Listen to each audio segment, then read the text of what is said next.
"I'd rather die than be yours," the Apache woman said, her voice steady, a low promise etched with fire. The words hung in the dawn air, sharp as the edge of a knife. The cowboy, standing a few paces away, hesitated for a heartbeat, then reached forward. His hands, calloused and steady, cut the iron chains binding her to the post. The desert spread endlessly before them, a canvas of dust, rock, and sun. Every grain seemed to shimmer with heat, and the wind whispered through the canyons like an old, mournful song. The cowboy's horse shifted beneath him, hooves digging into the sand, but he barely noticed. His own heart beat in the rhythm of the desert, slow, heavy, and alive. He had wandered these lands long enough to know that peace was a lie, and redemption a fleeting shadow. Yet he rode, chasing something unnamed, something that kept him moving when the past pressed too hard. The burned-out remnants of a camp lay ahead, blackened wood and twisted metal gleaming under the first light of morning. Smoke still drifted lazily into the pale sky, curling like ghosts of memories that refused to die. He dismounted and stepped carefully across the ash-darkened earth, senses alert, eyes scanning for any threat. That's when he saw her fully, chained, bruised, dust-streaked, but still upright. Her wrists were raw and bleeding from the cold iron cuffs, but her chin was high, and her gaze burned with an unbroken fire. She did not flinch as he approached, even when he crouched low to meet her eyes. They were fierce, defiant, alive with something deeper than fear or pain, something that whispered of freedom itself. Without speaking, he pulled a knife from his belt and cut the chain connecting her to the post. She remained motionless, neither retreating nor stepping forward. When he gestured toward his horse and offered water, she finally took the flask, drinking in cautious sips, eyes still sharp with accusation. Pride wrestled with thirst, and thirst won, though silently. He said nothing. Words were useless here, too clumsy to capture what the desert had taught him. And she, Naeli, as he would soon know her name, spoke in the language of silence, sharp and unyielding, demanding respect without asking for it. They traveled that day through sand that burned beneath their boots, and the silence stretched between them like a living thing. When he tried to speak, her eyes met his with cold accusation, and he knew better than to continue. Yet he could not leave her to the elements. She had survived the cruelty of men, the betrayal of fire and blood, but not the desert alone. That night, he built a small fire among jagged rocks near a dry wash. He offered food. She ate without looking at him, hands trembling from exhaustion, but eyes unwavering. Her gaze lingered on the horizon, always searching for something, someone, who would not come. He recognized that grief, deep and raw, within her. She had lost everything, family, tribe, home. Yet her spirit was intact, like steel forged in fire. 2 days passed in this way, each step through the desert etching understanding between them. He learned the contours of her silence, she learned the quiet patience of his company. They were not companions, not friends, not enemies, simply two survivors navigating the cruel expanse of land and memory. By the 3rd day, they reached an abandoned outpost perched on a ridge above a canyon. He dismounted, gesturing for her to rest, but she remained rigid, alert. The cuffs had left their mark, faint scars, reminders of the cruelty endured. He approached slowly, reaching for the broken chain as if handling something sacred. She tensed, ready to strike or flee. The lock yielded to his hands with a dull click that echoed too loudly in the still air. For a fleeting second, she looked at her freed wrists with what might have been gratitude, but it vanished, replaced instantly by pride. She stood tall, her voice trembling but fierce, "I'd rather die than be yours." The word struck him harder than any bullet could. He wanted to tell her that he had never wanted ownership, only to give back what had been stolen.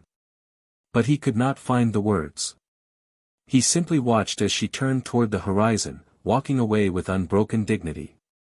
She was not merely a woman freed from chains, she was freedom itself, walking the desert with a defiance the world could not cage. He picked up the broken chain and tossed it aside. No words, no calls, no attempts to reclaim her. He simply watched as she moved away, her steps deliberate, though each faltering from exhaustion. For the first time, he realized she was fleeing not from him, but from every echo of her suffering, from every memory that the desert had yet to heal. That night, she sat by the dying fire, her hands brushing her wrists, eyes reflecting the faint flames. He wanted to tell her she was safe, but he knew she did not want safety. She wanted dignity, revenge, the memory of her people, things that no man could restore. At dawn, he watched her gaze sweep across the horizon once more. Her face softened for a fleeting moment, and he glimpsed a vulnerability hidden beneath the defiance. But it vanished as quickly as it came, replaced with the resolve of someone who had lost everything yet refused to bow.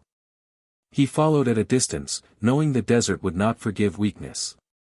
She stumbled across the sand, carrying the weight of grief and survival alike.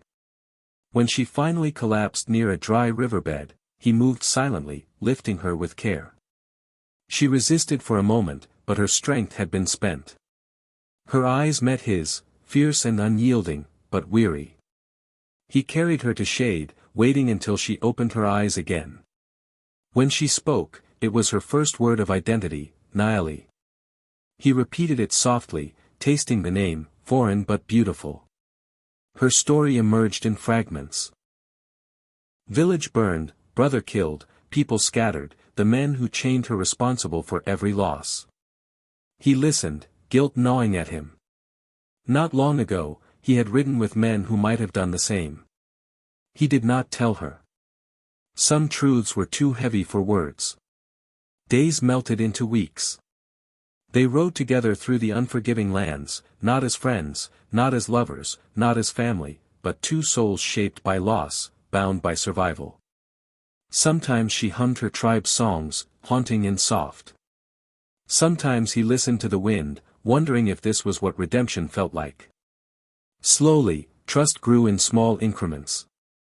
He taught her to handle a revolver, she taught him to read the land, to find water where none seemed to exist, to spot the hidden danger beneath sand and stone. Neither spoke of attachment, yet the quiet moments between them said more than words could. One night, as they camped near the cliffs, she asked him why he had saved her. He stared into the fire, embers dancing across the canyon walls. "Because I couldn't stand watching another soul die for no reason," he said finally. She studied him, eyes bright with suspicion and understanding, and whispered, "No one saves without reason." He did not answer. The moment passed, fragile and sharp as glass. Then one evening, a group of bounty hunters found them. Gunfire shattered the stillness, echoing through the canyon. He drew his gun, pushing Naili behind a rock. She fought beside him, rifle steady, eyes blazing. Their movements were instinctive, a deadly rhythm forged from necessity and survival. He was hit twice, pain lancing through him, but he kept firing until the last enemy lay still. Silence followed, punctuated only by his ragged breaths. Naili knelt beside him, pressing her hands to his wounds, her own body trembling with exertion. He looked up at her, and for the first time, a smile cracked his weathered face. "Guess I'm yours now," he whispered, faintly, with pain and something like relief. Tears glistened in her eyes, but she shook her head. "No," she said softly. "You are free." He smiled again, weaker this time. "So are you." The rising sun found him still in her arms. His eyes closed, and the world fell silent, except for the whisper of the wind through the canyon. Naili sat beside him for hours, staring at the desert and the life that had passed through it. When she finally rose, she placed the broken chain atop the small mound of earth he would call home, a symbol not of bondage, but of what he had broken within himself. She did not look back. Her steps carried her toward the horizon, each one steady, resolute, a heart scarred yet unbroken. The wind carried her song across the valley, a melody of survival, defiance, and pride. In it lived the memory of the man who had tried to restore what the world had stolen. Naili vanished into the golden light, leaving behind only silence, a grave, and a legend born from courage and pain. She was free. Not because someone freed her, but because she had never let herself be owned. Her story, whispered by the wind and etched into the canyons, would endure long after the desert swallowed the echoes of footsteps, a tale of dignity unbroken, and a soul that refused to bow.